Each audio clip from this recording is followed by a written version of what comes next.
back to the channel. So today we're going to be doing this transmission service. It's at 30,000 miles on this 24 Mitsubishi Outlander Sport. Let's get under it, get the fluid draining, and I'll show you all the steps that we got to do. All right, so up under here, I've got it on these ramps, but here is your transmission. Here's your transmission pan. There's two filters in this vehicle. One's inside this pan, and the other one is up inside this transmission cooler housing. Now, there's two things we're going to have to do. We'll have to obviously take his pan off, but we're going to have to take this brace apart to get up there to that cooler. So I'm going to actually take this brace off first, get it out of the way, and then we'll dive into draining the fluid. So we don't have to support anything to take his brace out, but there's we basically got 3 bolts that hold it to the vehicle, here, here, and then this one right here. But we got to break it free from the mount, so we got this one right here. All right, so we got a 14 mil on it and a 14 mil holding it on the back side. We're gonna go ahead, buzz this bolt out. All right, now I'm gonna go ahead and take a 16 mil and use my impact and get these 3 bolts off. And at that point, we should be able to take this brace out. All right, guys, so that let it go, but it looks like that little 10 mil that's holding the cover onto the brace needs to come off, and then this guy should come right out. All right, got the brace set to the side. Just show you that this tow hook came with it. Your 2 front bolts are the long ones, and your back small one. Now you can see we got full access up there, and this is where we got to get. So the next thing we got to get these bolts out. They are 16 millimeter also, so I'll get my ratchet put on there and take those 2 off. You see the one above it, and that's going to let this basically transmission mount come off, and we'll have direct access to that. All right, that bracket's out. Both of the bolts are the same length, so we'll set it off to the side. I did have to put a cheater pipe on it. They were on there pretty snug, but there's the thing that we took all this off to get to, is this little cooler housing. So now I'm actually gonna get around to my tools out of the way and put this under it. We're gonna get to draining it. It's 19 millimeter for this guy, so break that free. And I want to catch everything because I want to measure how much is actually going to come out, so I can give you an accurate feel. This does has a dipstick, so you can see here fluid looks actually pretty decent, not too bad. I do drive this in a pretty mountainous terrain, and I'm not gonna lie, I am kind of hard on it. So copper washer on it we'll be replacing. We'll just set that off to the side here for a second, and we're gonna let that drain for a good little bit. While that's draining, I went ahead and came in and matched up the copper gasket. It's a M12 18 by 1.5 copper gasket. So I have this little kit here. I'll drop the link to it, but that is the one we're gonna be using. All right, so I just got a little pan catching drips, and what little residuals is left in here, which I'll deal with that in a second. Right now, for just taking the plug out, I've taken 154 ounces out, which is about 4.8 quarts. So that's where we're sitting right now with just taking the plug out. Now we're gonna go under the vehicle. All right, now I'm gonna take an M10 or 10 mil, and I'm gonna get and take all these off. There's 19 of them. I'm gonna take the back off first, so that way when I get towards the front, this back will drop down and I'll be able to catch what fluid will come out of there. So I'm gonna get my impact, go ahead and just buzz all these out, and I'll show you what it looks like in there. All right, there it is with it off. You'll see we got some more fluid. There's in the pan, you can see a little bit normal metal wear there. We'll get out and clean that here in a second. But looking up under here, you just see everything. And the filter that we're gonna take off is right here. And you see it's got 3 10 mil bolts. So I'm gonna go ahead and buzz those 3 out and reach up in here and pull that filter down out. All right, one thing I wanted to stop and point out, this bolt and this bolt short. This one here's your long one. So when you come out, you'll see 2 shorts and a long. That long one went right here. So now all the bolts are out of it. It's just the O-ring holding on. There we go. Get some more fluid. Pour it out of the filter here so we can make sure we account for all the fluid coming out when we put back in. and you want to make sure your O-ring came with it. Most of the time they're going to, but if for some reason it didn't and it stayed up inside there, you definitely want to get that off there. So put that pan there for a second, and we're just gonna leave this and let it drip there for a little bit. All right, back outside here, you can see the screen's got a little bit of debris in it from your CVT. Just picking up nothing. I don't see anything crazy. Set that to the side. Here we got some magnets. You'll see right there's one, right here's one, and then here's two big ones. So this thing's got tons of magnets in it to catch it. And what I'll do is take some brake clean, go and clean this all up, make sure I get the magnets clean on both sides. But you can see your wear material in it. Nothing excessive, no big chunks out there. So take these guys off, clean this thing all up while this thing just still dripping out. All right, guys, so I went ahead and cleaned this pan up and got everything out of it. Looks pretty good. I went ahead, here's the kit that I got it off Amazon. I'll drop the link below. It came with everything. Now, it said it was for a 23, but, you know, these all should be about the same. So I rolled the dice with it. Came with two gaskets. Here's the old one that came off of it. Now, you'll see there's one slight difference between these two gaskets, and that's this corner. So right here, you'll see it rounds, where the original one had a sharper edge. So that was the one that we're going to use. I lined it up. Everything looks great on it. This is going to be our cooler filter. We'll look here in a minute. Here's the filter that came out from the pan. Here's the one we're putting in. So all those line up, flip it over. Gasket's all in the same place. Looks good. So I'm gonna go under there and just clean up some of the fluid with a real clean rag under there. And I'll push this guy back up in there. And what I'll do as I push it up in there, I'll take some fluid, put it on this O-ring so it'll slide up in there easier. All right, so I took a rag, just dabbed up in there, got some of the excess fluid that was dripping off. Went ahead, lubed that O-ring up with some old transmission fluid. Go ahead, push that guy up in there like so. He'll hang out up there until I get these bolts. So I'm gonna start and put the long one in. Remember, it goes right here. Just thread it up in there. Then I'll get my two little ones. Get them up in there. Now these, I'm going to tighten these to 6 foot-pounds or 8.1 Newton meters. The torque range for it is basically 7 to 9 Newton meters. So I'm going to hit it right there in the middle on these 3 bolts. My hands are so slick from having oil on them. It's hard to keep a hold of this little guy. All right, now that I torqued that down, we're going to remove this cover from the filter. Be sure you remove this cover because that'll be a good way to screw your transmission up. So now that guy's in, torqued down real good. I'm going to get just some brake cleaner on a rag, go through and clean the sealing surface up. You can see our dowel pins stayed in, one here and one here, our little guide pins, so that's good. And we'll go ahead and get the process of getting this pan cover back on before we crack this guy. I took silicone and I'm putting just a couple places around it, just very little, just basically smeared it on. And what that's going to do is hold our gasket in place as we place it up there. So I'm going to go ahead, lay my gasket on, and we'll get under there, and I'm going to run all the bolts up to just where they're up against.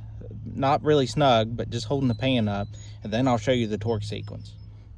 All right, guys, one thing I noticed when putting this in on this rubber gasket is these dowel pins. You see how that one goes through nice and all this lines up? But look back here.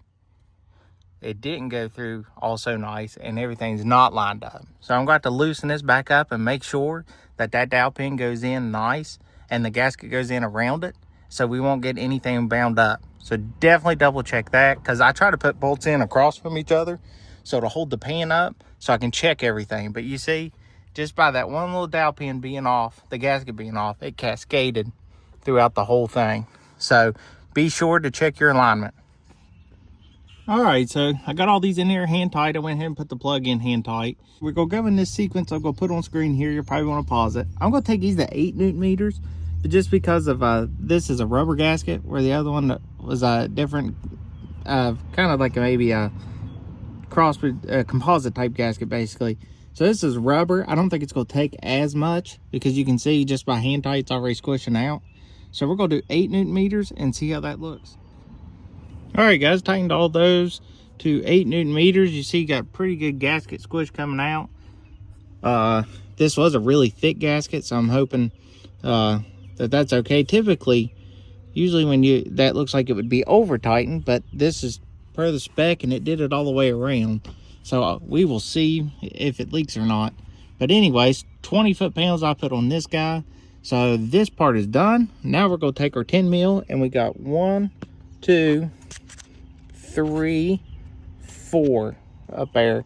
We're going to take off and pull this cap off. All right, so got all the bolts out, taking this last one out now. You can see it ran out a decent bit of fluid there.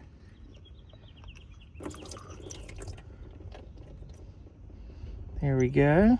There's our cap. Set it out there to clean. All your bolts are the same size, so we don't have to worry about that. Here's our O-ring. And then here is our filter. So we'll just working back and forth by pulling. Catch a fluid that runs out, and there's our little guy.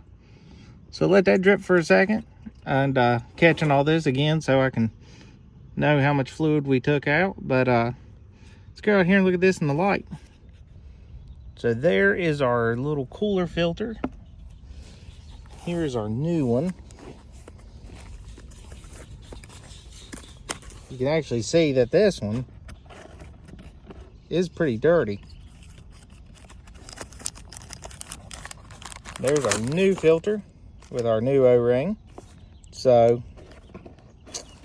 there's your comparison, identically the same. So now we'll go take the brake clean to this, clean it all up, and put that new O-ring in it, put some old fluid on it, and then we'll go back under here and clean up that area there. So the gasket you get with this is a lot bigger than the one that came out of it, so that ain't gonna work. Luckily, this one is still good, but we know for the next change, or if you guys watching this video, that if you get this kit, you're gonna have to get an O-ring separate. Now, the filter is identically the same. So she's really the same, same size diameter. The intake hole here is the same. I mean, everything seems to be right, just this gasket's wrong. So there you go. This one's good though. No nicks in it. We'll clean it up and put it back on. All right, went ahead and lubed the gasket up. This is gonna push up in there. Walk it on there like so. Give it a little spin. It's good. Got this thing cleaned up. Gasket goes back in. It only goes one way on there. So your two little closest ends go up. Oh, nope. Gotta turn it like so. Now I'm gonna grab a bolt and throw them in there. We're gonna torque those to 9 Newton meters. One thing I want to mention as I tighten these, I'll go in an X pattern. So I'll actually start up top on this one, start there, go here, jump back up to this one, and then finish with this one. Again, 9 Newton meters. So that's, I'll tighten that. This is all done. What I'm gonna go ahead and do is figure out how much fluid that we took out.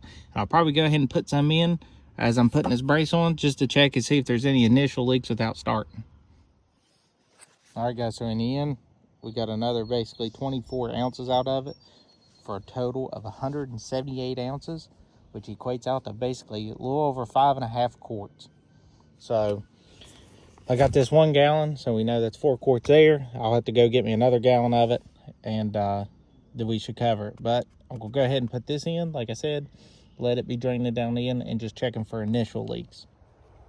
All right, so when you come up here, you'll see here's the transmission dipstick. I'll go ahead and pull that guy out and just lay him to the side as it falls down in there. Anyways, stick my funnel down in here. Should get my smaller funnel, or a larger funnel, but that'll work. So on this guy here, we'll look, she's got a cold and a hot line. See right, maybe getting it in the shade. There you go. Cold, hot. We're gonna put 4 in. and then go back under and put that brace on. Okay, we're gonna put these two back in. I ran them up there just by hand, and then 50 foot-pounds is what I'm gonna put on it. This cross member one right here, I'm probably gonna drop down and do about 37 foot-pounds on it for the actual bolt going across.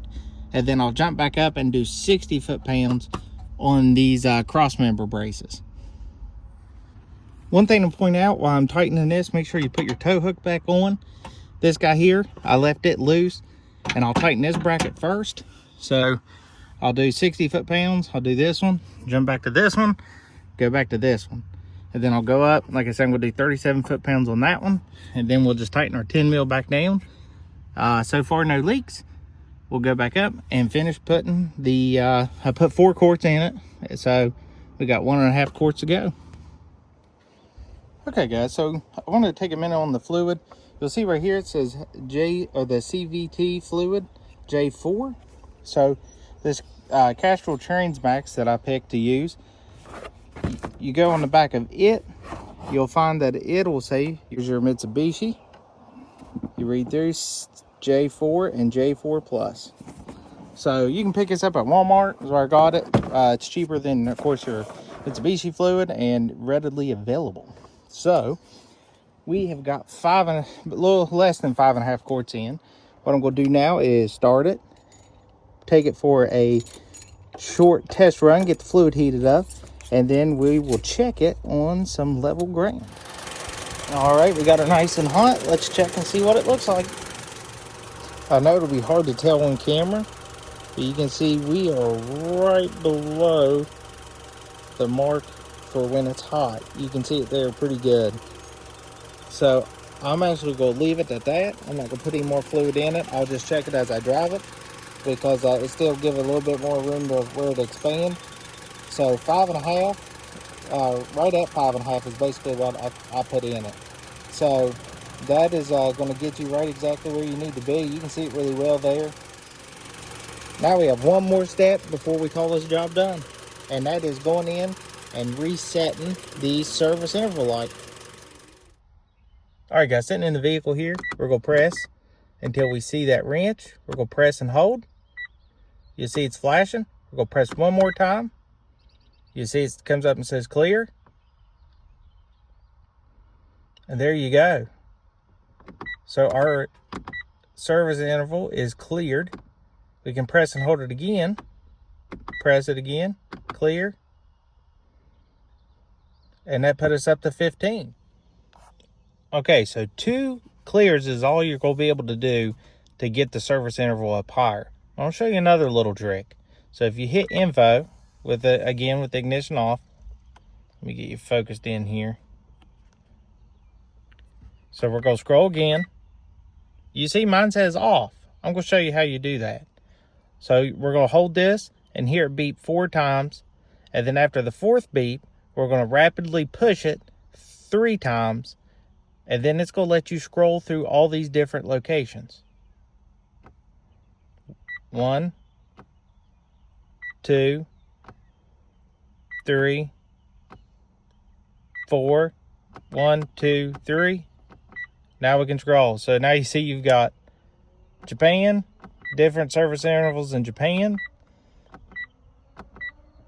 North America, there's a couple different service intervals.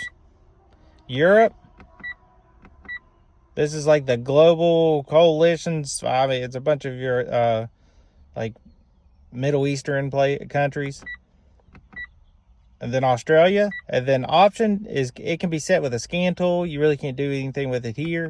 Or you can go to off. I'm going to choose off because none of them match my preference, which is 5,000 miles. I keep track of my oil by going to basically my trip A, and I'll reset. So I know trip A is going to be my oil, and then trip B is my transmission fluid. So I do 5,000 and 30,000. All right, guys, so that's everything for this one. I hope it helped out. If you have any questions or comments, drop them down below. If you would, hit that subscribe button. Follow me on Instagram at MustangJackson67. But until next time, let's keep building.